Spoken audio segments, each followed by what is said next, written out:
नमस्कार, स्वदेश न्यूज की खास पेशकश स्वदेश सितारे में आप सभी का स्वागत है। मैं हूं भागीरथ साहू। स्वदेश सितारे में आज हम रूबरू होंगे अभिनेता रवि कुमार राम शबद से। रवि कुमार का जन्म उत्तर प्रदेश के अंबेडकर नगर में हुआ। रंगमंच से इन्होंने अभिनय से शुरुआत की और वहां पर अभिनय के गुर सीखे। उसके बाद टीवी सीरियल जय जय बजरंग बली से टीवी जगत में कदम रखा। उसके बाद धारावाहिक पवित्र रिश्ता में सुशांत सिंह राजपूत के साथ अदाकारी की तो टीवी सीरियल ये रिश्ता क्या कहलाता है, इश्क का रंग सफेद में अहम भूमिका निभाई है। तो दूरदर्शन के सीरियल स्वराज में अहम किरदार निभाया है। इसके अलावा विक्रम भट्ट निर्देशित फिल्म हैग्ड में रवि कुमार ने अभिनय किया है। फिल्म मैनू एक लड़की चाहिए में रवि ने भी एक्टिंग की है। इस फिल्म में रघुवीर यादव संग रवि कुमार ने अदाकारी की है। तो इसके अलावा हिंदी फिल्मों के अलावा कन्नड़ मूवी ईपी में जल्द नजर आएंगे रवि कुमार। तो वेब सीरीज बॉम्बे बेगम में नेता बने हैं रवि। तो वेब सीरीज अभय 2 में भी अहम भूमिका में नजर आए हैं। इसके अलावा वेब शो खाकी एक इंसान में विलन की भूमिका निभाई है। तो आज हम इनसे रूबरू होंगे और जानेंगे इनके अभिनय के सफर के बारे में। और इस वक्त हमारे साथ सीधे जुड़ गए अभिनेता रवि कुमार राम शबद। रवि जी, आपका बहुत बहुत स्वागत है स्वदेश न्यूज की खास पेशकश स्वदेश सितार में। जी बहुत बहुत धन्यवाद आपका। रवि जी, आपकी मूंछ बड़ी जबरदस्त है। आखिर क्या किसी रोल के लिए आप तैयार कर रहे हैं कि या फिर ये आप इसको इस तरह की मूंछें आप रखते हैं आप? नहीं, इसी तरह का, क्योंकि ज्यादातर कैरेक्टर इसी मूंछ की वजह से जी ज्यादातर लोग पहचानते हैं, तो फिर ये मेरी पहचान भी बन चुकी है। हाँ। और ज्यादातर कैरेक्टर इसी वजह से आते हैं। अच्छा, तो क्या यही इसलिए कारण है कि आपकी मूंछों के कारण ज्यादातर आपको नेगेटिव किरदार के लिए भी आपको अप्रोच किया जाता है? जी हाँ जी, हाँ जी। चलिए, तो रवि जी, कैसे शुरुआत हुई आपकी, हम ये भी जानना चाहेंगे। और उम्मीद करते हैं उस वक्त ये मूंछ नहीं होगी क्योंकि बहुत पहले आपने शुरुआत कर ली होगी आपने। जी जी जी जी। बेसिकली मैं मुरादाबाद में पढ़ाई लिखाई हुई और अम्बेडकर नगर में भी हाई स्कूलिंग मैंने किया। बाकी उसके बाद मुरादाबाद चला गया, वहाँ फिर मैंने इंटर कॉलेज की परीक्षा दी वहाँ पे। और उसके बाद वहाँ से मुरादाबाद से जो दिल्ली नजदीक पड़ता है, तो वहाँ से थिएटर में रुचि की वजह से अनुभव होता रहा। तो फिर वहाँ से धीरे धीरे वहाँ कुछ प्ले किए। फिर उसके बाद सफर, हर एक्टर का मौका हुआ, मतलब वो लेकिन अगर मैं ये रुचि की बात करना चाहूंगा आपसे कि आखिर आपको कैसे लगा कि मैं एक्टर बन सकता हूं और मुझे एक्टिंग की फील्ड में जाना चाहिए? किसी को आपने देखा था, किसी से आप इंस्पायर्ड हुए थे, या टीवी में हीरो हीरोइन को देखकर आपको लगा कि मुझे भी टीवी में जाना चाहिए? कैसे आप इंस्पायर्ड हुए थे? आप कब आपको लगा और क्यों लगा था उस वक्त? जी मैं काफी छोटा था और सनी देओल जी की गदर आई थी, तो मेरे गांव के पास में सिनेमा हॉल है मार्केट में।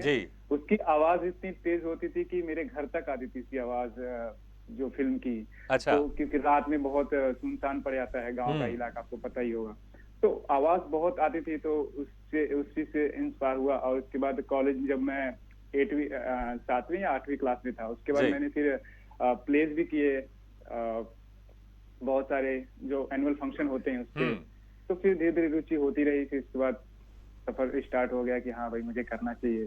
तो फिर मैं मुरादाबाद गया, फिर वहां से काफी नजदीक था दिल्ली, तो वहां से आना शुरू हो गया। हाँ। तो उसके बाद से फिर आगे इंटरेस्ट। अच्छा रवि कुमार, ये बताइए कि जब आप सनी देओल की फिल्म की आप आवाज सुनते थे अपने घर तक थिएटर से, तो उसके बाद आपने भी फिल्म देखी होगी, तो आपने कभी प्रयास तो नहीं किया हैंडपंप उखाड़ने का अपने कॉलोनी के या अपने घर के? जी नहीं नहीं, ऐसा नहीं है। बस वो तो बचपना था जब वो फिल्म आई थी, बहुत छोटा था मैं, तो उसमें मैं वही कह रहा हूँ, क्योंकि बचपने में ये सब हरकतें हो सकती है, क्योंकि सबको पता है असल में कोई हैंडपंप ऐसे उखाड़ नहीं सकता।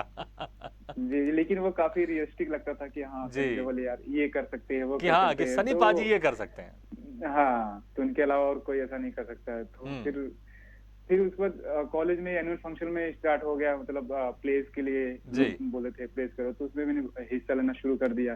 तो फिर धीरे धीरे से इंटरेस्ट और आने लगा। फिर कॉलेज गया, तो कॉलेज के बाद ही तो फिर प्लेस व्लेस करने लगे, तो पूरा माहौल बन गया था वहाँ पे दिल्ली में, तो वही माहौल रहता ही है। तो उसके बाद से धीरे धीरे सफर शुरू हो गया। फिर वहां भी मैंने एक वेब सीरीज की थी, बहुत मौत का कुछ ऐसे कुछ। अच्छा, मुंबई आने से पहले आप एक वेब सीरीज पहले ही कर चुके थे? जी, वो नया नया प्रचलन हुआ था, वेब सीरीज का दौर चल रहा था। ज्यादातर स्टार्टिंग तो वेब सीरीज की दिल्ली से ही हुआ, शुरू हुआ इसका। तो फिर वहीं से मैंने फिर करना शुरू किया, तो फिर धीरे धीरे फिर मुंबई आया। जी, तो जब आप मुंबई गए थे, मुंबई का सफर कैसा रहा? शुरुआती समय कैसा रहा? क्या कुछ आपको ज्यादा स्ट्रगल करना पड़ा, चीजें आसानी से आपको मिलती गई?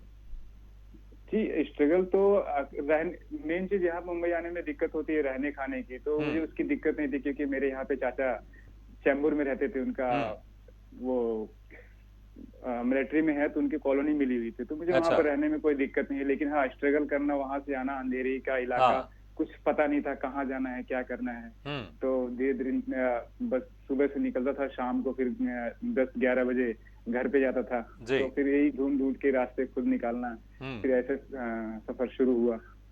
जी, अभी आपने चाचा का जिक्र किया, आपने कहा आपके चाचा मिलिट्री में हैं, तो रहने की समस्या नहीं थी, आप उनके साथ रहते थे। अक्सर हमने देखा है जी, परिवार में कोई मिलिट्री में या पुलिस में रहता है, तो जो बच्चे रहते हैं वो भी मिलिट्री या पुलिस में जाने का उनका एक सपना होता है या सोचते हैं। तो कभी आपके जहन में नहीं आया कि मुझे भी मिलिट्री में जाना चाहिए, या आपके चाचा ने कहा कि रवि तुम क्यों नहीं ट्राई करते मिलिट्री में? जी, कहा तो एक्चुअली मेरे घर में सभी लोग, ज्यादातर मेरे पापा को लेके 5 भाई हैं, लेकिन 3 लोग सरकारी नौकरी हैं। जी। तो माहौल तो पूरा वही था कि हाँ। सरकारी नौकरी में जाए। लेकिन मेरा जब दिल्ली में मैं रह रहा था, उधर पढ़ाई कर रहा था, तो मेरा इंटरेस्ट रंग इधर थिएटर से, ड्रामा से पहले से जुड़ गया था, तो जी। मेरा कभी उस तरफ ध्यान नहीं गया। हम्म। ये वजह थी। अच्छा, फिर जब आप मुंबई गए तो मुंबई का आपने कहा कि रहने की कोई समस्या नहीं थी, खाने की समस्या नहीं थी, लेकिन जो आपका पहला ब्रेक था वो कब मिला आपको, कितने समय बाद मिला? आ, मैं स्ट्रगल करता रहा करीब 6 महीने 7 महीने तक, खूब बहुत। सुबह से निकलता, शाम को जाता है, रात को जी। घर पे।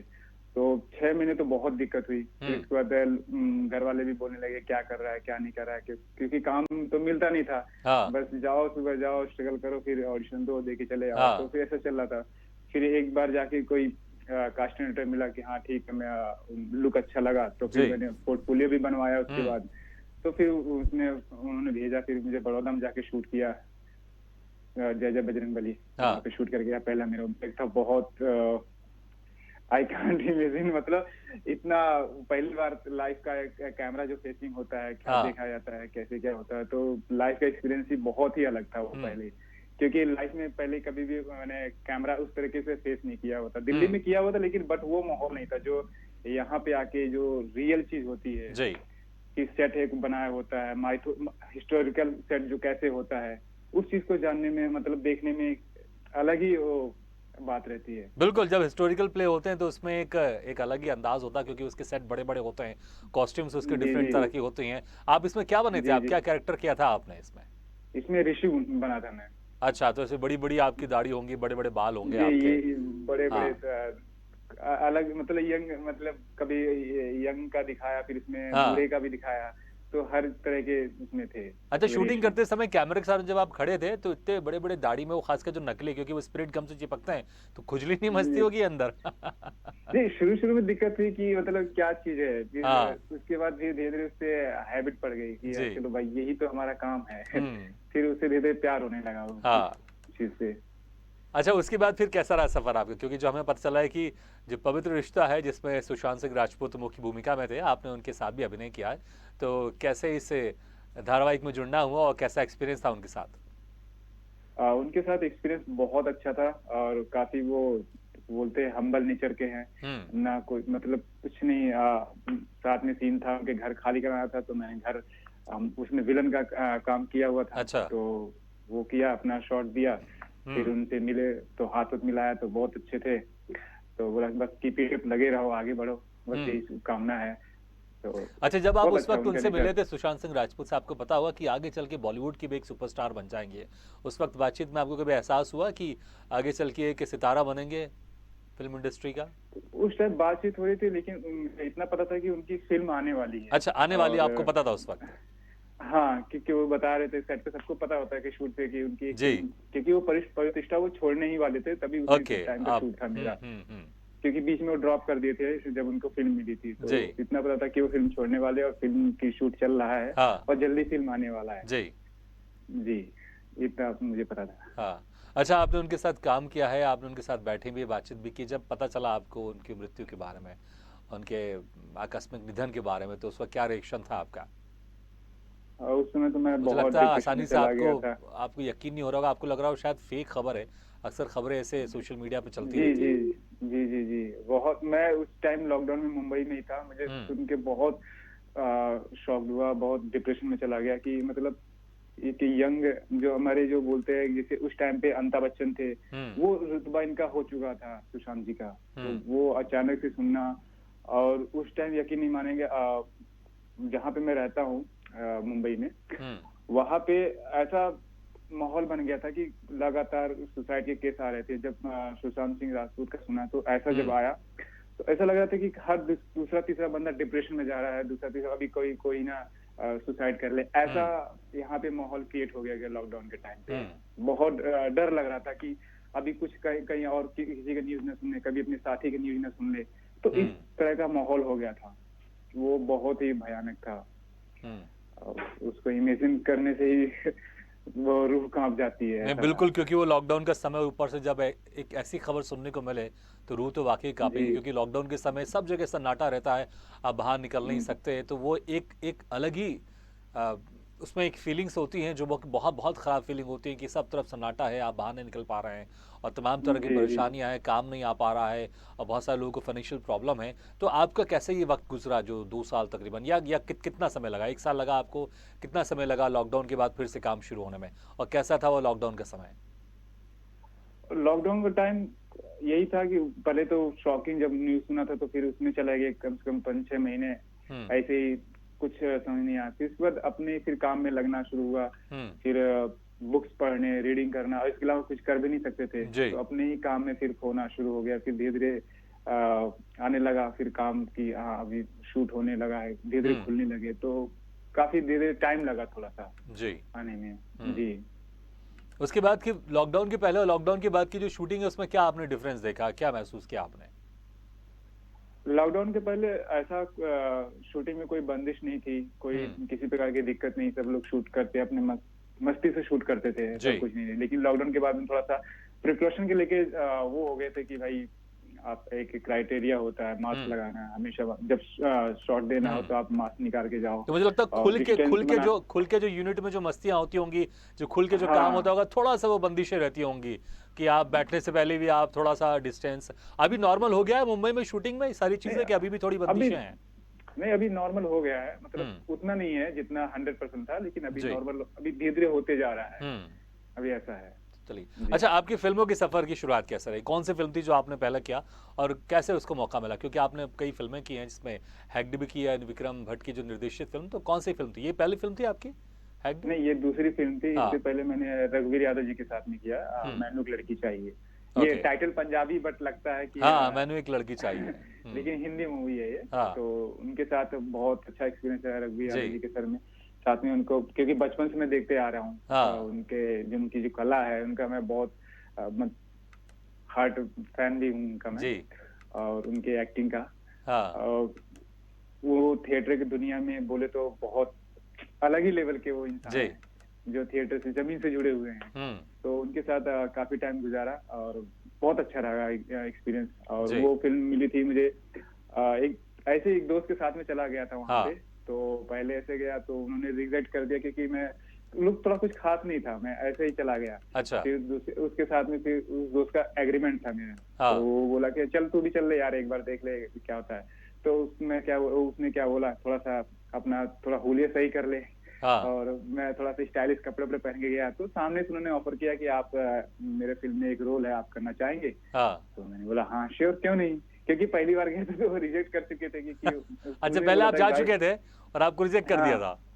हाँ, उन्होंने बोला कि यार फिर आप नए अवतार में गए, नए कलेवर में गए। हाँ, तो थोड़ा सा अच्छा, मतलब ये एक इंटरेस्टिंग बात आपने कही है कि मुझे लगता है कि अब कितनी ये उनके लिए सच साबित होगी वो तो पता नहीं, कितना कारगर साबित होगा, लेकिन कोई अगर दर्शक देख रहे हैं जो इस इंडस्ट्री में है या आगे जाना चाहते हैं, तो अगर आप रिजेक्ट हो जाओ तो कपड़े बदल के फिर चले जाओ। तो पहले रिजेक्ट तो शायद आपको मौका मिल सकता है। जी, सामने से उन्होंने बोला कि आप भी एक्टर हैं। पहली बार तो जब गए थे तो कुछ पूछा नहीं, उन्होंने बोला अच्छा, मुझे बड़ी इंटरेस्टिंग, मैं बड़ा एक्साइटेड हो रहा हूँ और क्यूरियस हो रहा हूँ जानने के लिए, पहले आपने क्या कपड़े पहने थे और बाद में आपने क्या पहने थे कि उन्होंने सामने से ऑफर कर दिया, जरा बताइए मुझे आप प्लीज। ज्यादा कुछ नहीं, नॉर्मली बन के चला गया था। फिर अगली बार क्या था, थोड़ा सा स्टाइलिश से कपड़े पहन लिए, उसके ऊपर जैकेट डाल लिया। अच्छा। आप टी शर्ट पहन के उस पर जैकेट डाल लिया, थोड़ा सा स्टाइलिश फंकी टाइप का बन के गया था। अच्छा। तो उन्होंने सामने से ऑफर किया कि आप करेंगे काम, एक्टर हैं? क्यों नहीं करूंगा। दोस्त ने बोला क्यों नहीं। तो बस बात हो गई, फिर वो फिल्म मिल गई मुझे उसकी चलिए, वजह से। ये आपने बड़ी इंटरेस्टिंग बात बताई कि ऑडिशन में कपड़े देख के सिलेक्शन हो जाता है आजकल। उन्होंने एक्टिंग का ऑडिशन लिया कि नहीं लिया कि सिर्फ कपड़े देख के सिलेक्ट कर लिया था? नहीं नहीं, ऑडिशन उस टाइम उन्होंने नहीं लिया था, तो अच्छा, बोले कि इतने दिन का काम है आपका, तो करेंगे। क्या मैंने कहा हाँ क्या ठीक है। कैरेक्टर था इस फिल्म में आपका? इंस्पेक्टर कॉप का था कि अच्छा, लेकिन ये बात मुझे फिर समझ में नहीं आई, आपको इंस्पेक्टर रोल के लिए चुना लेकिन फंकी कपड़े देख के। हाँ, उन थोड़ा सा बाल में बड़े हुए थे, तो उन्होंने बोला हाँ, बाल तुम्हारे काटने पड़ेंगे। अच्छा, हाँ कोई दिक्कत है। तो फिर वो उस जब शूट पे आया, फर्स्ट डे शूट, तो उन्होंने खुद हाथ से, जो डायरेक्टर के असिस्टेंट थे, उन्होंने खुद मेरे बाल काटे, ऐसे ही काट दिए अच्छा, थोड़ा सा ये तरह। तो मैं कटाया था, तो बोले कि यार सर लुक थोड़ा जम नहीं रहा तुम्हारा, तुम्हारा ये करना अच्छा। पड़ेगा। आप मैंने इतनी कोई सारी दिक्कत नई नई बातें बता रहे हैं इंडस्ट्री के बारे में कि जो असिस्टेंट डायरेक्टर होता है उसको बाल भी काटना आता है उसको। अब पता नहीं काटने, लेकिन उस समय उन्होंने वो हेल्प की कि थोड़ा हाँ, सा लुक जा नहीं रहा है, लुक को एक परफेक्ट जी, लुक देने के लिए जरूरत पड़ती है, तो बोले कि थोड़ा सा ये कर दे, हो हाँ। जाएगा। तो उन्होंने किया, फिर उसके अच्छा, बाद टेक हुआ। रवि जी, आप बड़े ही सॉफ्ट स्पोकन हैं। जब अभी आप बात करें बहुत प्यार से और बहुत बहुत प्यार से आप बात करें, बड़े सॉफ्ट। लेकिन हम कुछ फोटोज देख रहे हैं आपके, इसमें जो बड़ा आपका जो विलन वाला अवतार है उसमें वो मूड नजर आता है। और अभी आप पुलिस वाले का भी किरदार आपने फिल्म में निभाया था रघुवीर यादव के साथ। तो एक आध कोई हम आपके डायलॉग सुनना चाहते हैं, जो अगर आपको कोई डायलॉग याद हो, बड़ा दमदार वाला कोई डायलॉग अगर आपको याद हो तो, या रंगमंच का भी हो तो भी चलेगा। डायलॉग ये था, मैं अच्छे तरीके से जानता हूँ तुम तीनों में से किसी निशा का खून करके उसकी लाश को तालाब में फेंका है, और तालाब के पास मिले हुए जूते के निशान तुम में से ही किसी एक के हैं। वो सीधे से सामने से आता है, या फिर हाँ मरम्मत के लिए तैयार हो जाए। जी, ये बहुत बढ़िया। डायलॉग था। अच्छा, ये बताएं कोई सा ऐसा फेमस डायलॉग जो हिंदी मूवी इंडस्ट्री का है, हिंदी मूवी का है, बड़ा आपको याद हो, तो हम जरा वो भी सुनना चाहेंगे, किसी दूसरे कोई हीरो का डायलॉग। एक ही जो अमिताभ बच्चन जी, उनका रिश्ते में हम तुम्हारे बाप लगते हैं, नाम है शहंशाह। हाँ, नाम है रवि कुमार राम शबत। अच्छा, आप एक कन्नड़ मूवी भी कर रहे हैं जिसका नाम ईपी है, तो जी इसमें जी जी। जल्द ही रिलीज होने वाली, इसमें आप क्या कर रहे हो? कन्नड़ मूवी में कैसे पहुंच गए भाई आप हिंदी फिल्म में? हालांकि बंदिशें नहीं है, हर कोई जा सकता है, लेकिन कैसे जाना हुआ, ये बड़ा इंटरेस्टिंग होता है और ये हम जानना चाहेंगे। मेरे एक दोस्त थे, साउथ के ही दोस्त हैं, वो हाँ, मुंबई आते जाते रहते अच्छा हैं, अच्छा तो अच्छा, फिर से मैं आपको टोक रहा हूँ, मैं बीच बीच में बहुत टोक रहा हूँ आज आपको। और क्या मूछ के कारण ही आपको ये साउथ फिल्म मिली? क्योंकि साउथ की हीरो को देखा हमने, अक्सर मूछें रहती हैं और मूछ बड़ी इंटरेस्टिंग रहती है उनकी। नहीं, उस टाइम मूछ उतनी नहीं थी, लेकिन हल्की हल्की अच्छा, मूछ थी। तो उन्होंने फिर मेरा शोरील देखा, आए थे मुंबई में, तो होटल में हाँ, मिले, बुलाया कि रवि भी ये लुक है। तो उसकी उन्होंने बोला कि यार इसमें काम करोगे? मैंने कहा हाँ क्यों नहीं। तो फिर यहीं पे मुंबई में सांता क्रूज में शूटिंग इसकी स्टार्ट जी, हुई, तो फिर मैं वहां पे मैंने किया, और दो तीन दिन का काम था। तो यहाँ का पूरा जो यहाँ की यूनिट थी उसको संभाला भी मैंने ही संभाला। बोले अच्छा, यार और भी आर्टिस्ट चाहिए, तो यार तुम देख लो। मैंने कहा हाँ ठीक है, कोई बात नहीं सर। तो उसमें थोड़ा सा कास्टिंग भी मैंने कर दिया, और उसके बाद उसमें एक्टिंग भी की, बहुत तो बढ़िया। तो उसका मतलब कि एक बहुत नई अच्छा पारी लगा की भी उनको। आपने शुरुआत की, आप कास्टिंग डायरेक्टर भी बन गए आप इसमें। नहीं नहीं, कास्टिंग डायरेक्टर प्रोफेशनली नहीं हूँ, बस उन्होंने बोला था नहीं, हेल्प लेकिन मैंने करने कहा के वही बन लिए। गए आप कास्टिंग किए तो हो गए कास्टिंग डायरेक्टर आप। शुरुआत ऐसी होती है। जी अच्छा, जी क्या जी। इसमें जो भाषा थी कन्नड़ भाषा, क्या वो आप उसमें आप याद करते थे, डायलॉग बोलते हो, या फिर हमने सुना अक्सर कि लिपसिंग कर लेते हैं, कुछ का कुछ बोल देते हैं और लिपसिंग में काम हो जाता है वो? नहीं, वो उन्होंने यहाँ पे हिंदी में बुलवाया, बोला कि अच्छा, तू कोई बात नहीं, तो हिंदी में बोलो, बाकी वो डब कर लेंगे। और बाकी हिंदी, और आजकल तो लैंग्वेज की कोई बैरियर रहा नहीं, हाँ, चाहे साउथ की हो चाहे कहीं की भी जी, लैंग्वेज हो, तो हिंदी तो आती है, चाहे कोई हाँ, भी हो, किसी भी लैंग्वेज का हो। तो जी, वो बोले कि हम कर लेंगे मैनेज, ओके, तुम अपना एक्ट करो। तो हम्म, वही सोच के एक्ट किया। यहाँ पर मुंबई का दिखाया था कि एक वो ईपी करके, उसमें जो ये स्टोरी है कि मुंबई के कुछ डॉन होते हैं, हाँ, उनका कुछ यहाँ पे चलता रहता है, तो उनका जो बाहर जो मुंबई का होता है हर स्टेट का, जी, तो मुंबई का जो जितने रहते हैं उनका जो धंधा रहता है मैं संभालता हूँ। हम्म, तो उनको हर चीज की रिपोर्ट देना, ये है वो सामान आया कि नहीं, तुम्हारा हम्म, कैसे बिजनेस उनका कैसा चल रहा है, ये सब चीज रिपोर्ट देना वहां पे रहता है। तो नेगेटिव शेड जी। भी था उसमें। अच्छा, रवि कुमार जी, एक बार आप जयपुर में शूटिंग कर रहे थे और एक, क्योंकि आप उसमें विलन बने हुए थे, तो रेप का सीन था। और जब रेप का सीन करते करते हुए कोई महिला आ गई, उनको लगा कि चीज़ें सही में हो रही हैं, तो उन्होंने बड़ा हंगामा किया। तो क्या था, ज़रा पूरा विस्तार से बताएं, कौन सी शूटिंग थी वो, क्या थी, और किस तरह से फिर चीज़ें फिर संभाली आप लोगों की यूनिट ने? जी वो वेब शो है खाकी में इंसान। जी। वो कोई रियल बेस्ड स्टोरी है इसमें। हम्म। तो इसमें मैं निगेटिवली चुना गया था, तो उन्होंने बुलाया, तो वहाँ पे जयपुर में हम जाके शूट किए। तो फिर 2 दिन का शूट हो चुका था, तीसरे दिन की बात थी। तो रेप का सीन था वहाँ पे। तो जो शॉट होते होते, सीन होते होते शाम हो गई थी। जी। तो फिर उन्होंने उसके बाद वो जब रेप का सीन था तो उसको कपड़े फाड़ना, ये सब करना, सब स्ट्रगल था। तो किया, तो वहाँ पे वो लड़की जो जो मेरी को एक्टर थी, वो चिल्लाने लगी, क्योंकि रेप का सीन होगा तो ऑब्वियसली जी बिल्कुल, वो अपने एक्टिंग कर रही थी। हाँ। हाँ, तो चिल्लाए। तो वहाँ पे एक कोई लेडीज थी, लगभग 40 प्लस होंगी। तो वो वहाँ पे बोलने लगी, शाम का टाइम, 7 बजे का टाइम था। तो बोलती, तुम लोग यहाँ पे आके क्या पाप कर रहे हो, ये निकल जाओ यहाँ से, मेरे घर से, ये है वो है। तो वहाँ के पे रोने धोने लगी सब कुछ। तो कम से कम 2 घंटे वहाँ पे शूटिंग बंद थी। अच्छा। उनको लेके सब, उनके अच्छा, घर उनको वाले भी पता नहीं था कि समझा रहे। शूटिंग चल रही है? पता था, लेकिन उस टाइम बोले कि उनको लगा कि रियल है। अच्छा, हाँ, उनको लग रहा है कि ये शूटिंग का हिस्सा नहीं है, ये कुछ शूटिंग के नाम पे कुछ और ही कर रहे हैं हाँ, लोग। जबकि दिन भर से सुबह से लेकर शाम तक शूटिंग चल ही रही थी, तब उनको कोई दिक्कत नहीं। लेकिन जब वो सीन आया, उनको चिल्लाना ना शुरू किया, तो उसके बाद उनको लगा कि कुछ अलग ही हो रहा है उनको। हाँ, शूटिंग के नाम पे कुछ और कर रहे हैं आप लोग। जी जी। तो फिर कैसे मनाया, फिर कैसे मानी वो? फिर उनके घर वाले लेके गए, फिर वो मान नहीं रहते, तो 2 घंटे तक रहा। तो उनको घर वाले लेके जाके दूसरे कमरे में बंद कर दिए, बोले कि आप वहाँ अच्छा पे हुआ कि रहो अच्छा हुआ कि उन्होंने पुलिस को नहीं बुला लिया। नहीं जी तो और जी हंगामा हो जी जाता फिर। अच्छा, जी वेब सीरीज से आपकी शुरुआत हुई थी और अभी वेब सीरीज बॉम्बे बेगम में भी आपने बहुत इंटरेस्टिंग किरदार निभाया है।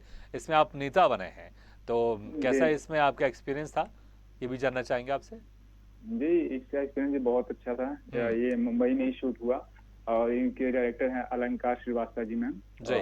बहुत अच्छी, जिन्होंने अंडर लिपस्टिक माई बुर्का बनाई थी। हाँ। तो ज्यादातर उस फीमेल ओरिएंटेड कंटेंट लेती हैं। जी। तो इनका जो विजन है अलग ही रहता है। तो इनके साथ काम करने का एक्सपीरियंस बहुत ही अच्छा था।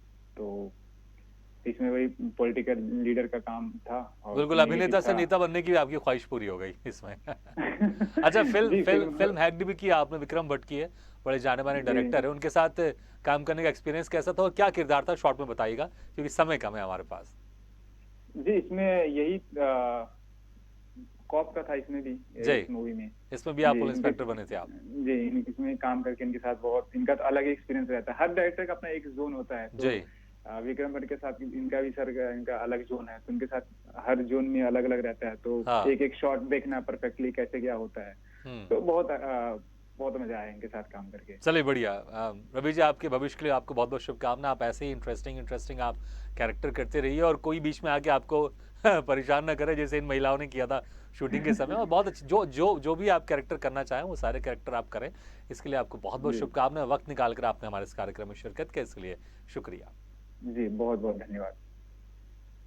Thank you very much. जी। तो स्वदेश सितारे में आज हम रूबरू हुए अभिनेता रवि कुमार राम शबद से। अगली बार हम फिर किसी शख्सियत से मुलाकात करेंगे, तब तक के लिए दीजिए इजाजत। लेकिन खबरों का सिलसिला लगातार जारी, आप देखते रहिए स्वदेश न्यूज, सबसे पहले देश।